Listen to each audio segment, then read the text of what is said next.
Reflect நேயர்களுக்கு வணக்கம். வடகிழக்கு பருவமழை ஆரம்பிக்க போகுது அப்படின்னு தெரியும். தென்மேற்கு பருவக்காற்று அதனுடைய அந்த மழையும் தமிழகத்தில் அதனுடைய நீச்சி இருக்குன்றது தெரியும். தமிழக அரசினுடைய ஒரு மெத்தன போக்கு, அதாவது அந்த விஷயத்தில் ஒரு கவனம் செலுத்தாமை, இதன் காரணமாக ஒரு அலட்சியம், இதன் காரணமாக என்னாச்சுன்னா மத்திய அரசாங்கம் அனுமதி கொடுத்தும் சுமார் ஒரு 1.5 மாதத்திற்கு முன்பாகவே ஆகஸ்ட் 15ஆம் தேதியே அனுமதி கொடுத்தும் தமிழக அரசு இந்த நெல் கொள்முதல் செய்வதை ஆரம்பிக்கவில்லை. இந்த நெல் கொள்முதல் அப்படின்றது பார்த்தீங்கன்னா நெல் விவசாயிகளுக்கு உண்டான ஒரு ஜீவாதாரம்னு சொல்லலாம். ஏன்னா இந்த நெல் விவசாயிகள் இந்த குறைந்தபட்ச ஆதார விலையை, அதாவது மத்திய அரசாங்கம் தான் இந்த பணத்தை கொடுக்குது. அதாவது ஒரு குவிண்டாலுக்கு பார்த்தீங்கன்னா 2500 ரூபாய் ஒரு தோராயமாக கிடைக்குது. வருடந்தோறும் பார்த்தீங்கன்னா நெல் விவசாயிகளுக்கு ஒரு குவிண்டாலுக்கு 2500 ரூபாய் கிடைக்குது.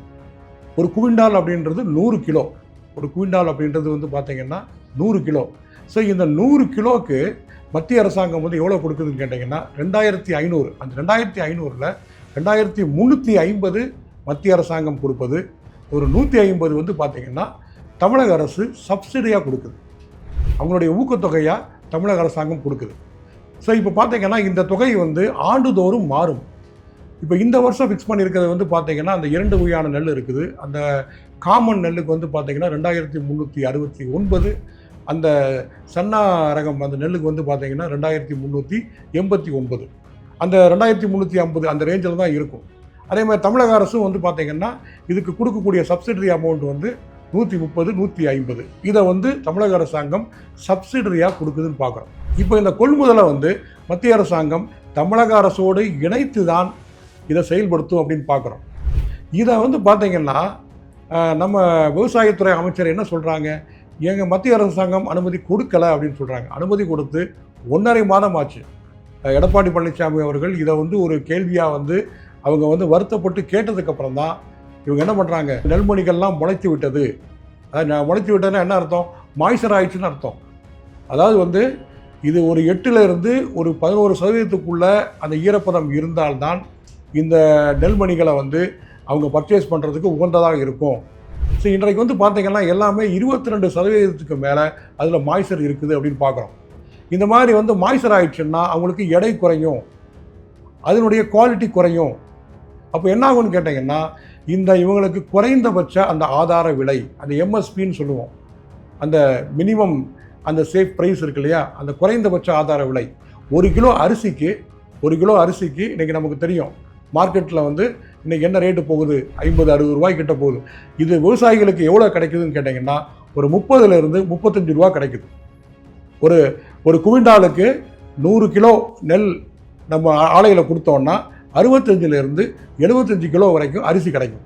ஸோ அந்த அடிப்படையில் பார்த்தீங்கன்னா ஒரு குவிண்டாலுக்கு விவசாயிக்கு ஒரு 70 கிலோ வரைக்கும் அவங்களுக்கு அரிசி நீங்கள் தோராயமாக நீங்கள் எடுத்துக்கிட்டாலுமே அவங்களுக்கு கிடைக்கக்கூடிய 1 கிலோ அரிசிக்கு கிடைக்கக்கூடிய அந்த அமௌண்ட் எவ்வளோன்னு பார்த்தீங்கன்னா 30லிருந்து ஒரு 35 ரூபா கிடைக்கும். இப்போ இது குறைந்தபட்ச ஆதார விலையை விவசாயிகள் நம்பி இருக்கிறார்கள். இந்த தொகையை கொடுக்கறது யாருன்னா மத்திய அரசாங்கம். இந்த மத்திய அரசாங்கம் கொடுக்கக்கூடிய இந்த தொகையை, இந்த பர்ச்சேஸ், அந்த நெல் கொள்முதல்னு சொல்கிறோம் இல்லையா, அந்த நெல் கொள்முதலை தமிழக அரசினுடைய அந்த வாணிப கழகத்தோடு இணைந்து செயல்படுத்துகிறதுன்னு பார்க்குறோம்.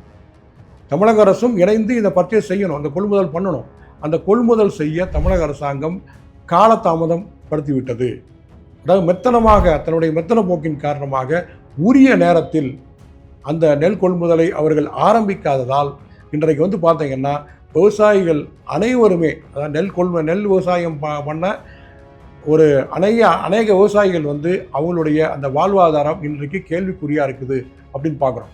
ஏன்னா அந்த குறைந்தபட்ச ஆதார விலை அவங்களுக்கு இன்றைக்கி கிடைக்குமா, ஏக்கருக்கு அவங்களுக்கு கிட்டத்தட்ட ஒரு 1.25 லட்சம் கிடைக்க வேண்டிய இடத்துல இன்றைக்கி ஒன்றுமே கிடைக்காது. ஏன்னா அந்த எல்லாம் அது நெல்லாம் முளைச்சி அதெல்லாம் அழுகி போச்சு அப்படின்னா விவசாயிகளுக்கு எதுவுமே கிடைக்காது. ஸோ இவங்க இழப்பீட்டு தொகை கொடுத்தாலும் எவ்வளோ கொடுப்பாங்க, ஏக்கருக்கு 5000-6000 கொடுக்குறேன்னு சொல்லுவாங்க. ஸோ ஒரு 1.25 லட்சம் வர வேண்டிய அந்த இடத்துல ஏக்கருக்கு விவசாயிகளுக்கு அது மிகப்பெரிய ஒரு இழப்பு. இது தமிழக அரசு செய்ய தவறிய, அதாவது உரிய காலத்தில் மழை வரப்போகுதுன்னு தெரியும், வடகிழக்கு பருவமழை ஆரம்பிக்க போகுதுன்னு தெரியும், தென்மேற்கு பருவக்காற்று அந்த மழையினுடைய நீச்சி இருக்குன்னு தெரியும், தெரிந்திருந்தோம் இதில் கவனம் செலுத்தவில்லை. முதலமைச்சர் இதில் கவனம் செலுத்தவில்லை, அமைச்சர் கவனம் செலுத்தவில்லை. அமைச்சர் இந்த மாதிரி சொன்ன பதிலுக்கு முதலமைச்சர் என்ன பண்ணியிருக்கணும்னா அவரை வந்து பதவி விட்டு நீக்கி இருக்கணும். ஏன்னா இதுக்கு பொறுப்பு வந்து அந்த விவசாயத்துறை அமைச்சர், அதுக்கு கீழே இருக்கக்கூடிய ஐஏஎஸ் ஆஃபீஸர்ஸ், அதுக்கு கீழே இருக்கக்கூடிய அதிகாரிகள். ஏன்னா அவங்களுக்கு இன்றைக்கு வாழ்வாதாரம் பாதிக்கப்பட்டிருக்கு. என்ன அவங்களுக்கு இன்றைக்கு அந்த மத்திய அரசாங்கம் இந்த பணத்தை கொடுக்கறது வந்து மத்திய அரசாங்கம் தான். மத்திய அரசாங்கம் வந்து ஆகஸ்ட் 15ஆம் தேதியே இதுக்கு அனுமதி கொடுத்தாச்சு. இவங்க செப்டம்பர் 1 அதை ஆரம்பிச்சிருக்கலாம். ஆனால் இது செப்டம்பர் 1 ஆரம்பித்தா கூட இன்றைக்கு பார்த்தீங்கன்னா கிட்டத்தட்ட ஒரு ஒன்றரை மாதம் கழித்து தான், அதுவும் எடப்பாடி பழனிசாமி அவர்கள் இதை பற்றி சொன்னதுக்கு அப்புறம் தான் இன்றைக்கு ஆரம்பிச்சிருக்கிறாங்க அப்படின்னு பார்க்குறோம். ஸோ இவ்வளோ காலதாமதம் வந்து நமக்கு என்னன்னு கேட்டாங்கன்னா அவங்களுடைய அந்த நெல்மணிகளுடைய அந்த என்ன சொல்கிறது டிகே ஸ்டேஜ், அதுக்கடுத்தது வந்து பார்த்தீங்கன்னா அதனுடைய எடை இழப்பு, இது எல்லாமே ஏற்படும் அவங்களுக்கு. ஸோ இந்த நஷ்டத்துக்கு வந்து யார் பொறுப்பேற்கிறது? நீங்கள் வந்து ஏக்கருக்கு 5000 6000 கொடுத்தாலும் அது கட்டுப்படி ஆகுமா? அவங்க வந்து ஒரு 5 ஏக்கர் 6 ஏக்கர் போட்டு விவசாயம் பண்ணியிருக்கிறாங்க, அது ஒரு 6-7 லட்சம் கிடைக்கும்னு சொல்லிட்டு உட்காந்துருப்பாங்க. எதுவுமே இல்லாமல் இன்றைக்கி தலையில் எல்லாரும் துண்டை போட்டு போகக்கூடிய ஒரு அவல நிலை தான் நம்ம இருக்குன்னு பார்க்குறோம். இது தமிழக அரசினுடைய ஒரு என்ன சொல்கிறது ஒரு அலட்சிய போக்கு அப்படி தான் நம்ம எடுத்துக்கணும். ஏன்னா முதலமைச்சர் அவங்க வந்து போகிறாங்க, பைசன் படம் பார்க்குறாங்க, அந்த படம் பார்த்து அதுக்கு வந்து ரிவ்யூ எழுதுகிறாங்க. ஸோ இதெல்லாம் அவர்களுக்கு நேரம் இருக்கிறது, கவனம் இருக்கிறது. அமைச்சரை கூப்பிட்டு இல்லை அந்த ஐஏஎஸ் அதிகாரிகள்கிட்ட கூப்பிட்டு என்ன நடக்குது, இதை கொள்முதல் ஆரம்பித்தாச்சா, இதை பற்றிலாம் அவங்களுக்கு பேசுகிறதுக்கு அவங்க தவறிட்டாங்க அப்படின்னு தான் நம்ம சொல்ல முடியும். இன்னொரு விஷயம் வந்து பார்த்தீங்கன்னா திருவாரூரில் வந்து திரு விஜய் அவர்கள் பேசும்போது ஒரு விஷயம் ஒன்று சொன்னாங்க. என்ன சொன்னாங்க அப்படின்னா 1 கிலோவுக்கு வந்து 100 ரூபாய் வந்து கமிஷன் கேட்குறாங்க விவசாயிகள் கிட்ட இருந்து சொல்கிறாங்க. இந்த நெல் கொள்முதல் பண்ணும் பொழுது தமிழக அரசாங்கம் 150 ரூபா கிடைக்குதுன்னு சொல்லி நம்ம பார்த்தோம். அந்த 150 ரூபாயில் இருந்து தான் ஸோ 1 கிலோவுக்கு 100 ரூபா அப்படின்னா ஒரு குவிண்டாலுக்கு 100 ரூபா, 1 கிலோவுக்கு 1 ரூபான்னா ஒரு குவிண்டாலுக்கு 100 ரூபா.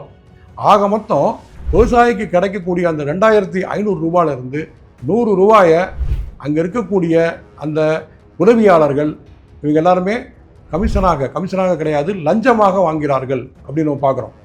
அதுக்கு அமைச்சர் என்ன பதில் சொன்னாங்கன்னா, இல்லைங்க அது வந்து அவங்க லாரி டிரைவர்ஸ் வாங்குறாங்க, அது வந்து அதுக்கு நமக்கு சம்மந்தம் இல்லை அப்படின்னாங்க. விசாரித்து பார்க்கும்போது என்ன தகவல் கிடைக்குதுன்னா, இந்த லாரி வாடகை, அந்த டிரைவர்களுக்கு உண்டான ஊதியம் எல்லாத்தையுமே விவசாயிகள் தான் கொடுக்குறாங்க. உண்மையிலேயே அங்கே வேலை பார்க்கக்கூடிய அந்த உதவியாளர்கள் தான் கேட்குறாங்க இந்த கமிஷன் கொள்முதல் பண்ணும் பொழுது. அதாவது தமிழக அரசு கொடுக்கக்கூடிய அமௌண்ட்டே வந்து பார்த்தீங்கன்னா 130 150 ரூபா தான். அந்த 150 ரூபாவில் 100 ரூபாயை அவங்க வந்து அங்கே லஞ்சமாக வாங்குறாங்க அப்படின்றத பார்க்குறோம். அப்போ அந்த வேலையும் ஒழுங்காக பண்ணலை, அந்த வேலையும் பார்த்தீங்கன்னா தமிழக அரசாங்கம் ஒழுங்காக செய்யவில்லை அப்படின்றத பார்க்குறோம். ஸோ இதைத்தான் பார்த்தீங்கன்னா விஜய் அன்னைக்கு வந்து சொல்லியிருந்தாங்க 1 ரூபா வந்து 1 கிலோவுக்கு கேட்குறாங்க அப்படின்னு சொல்லிட்டு.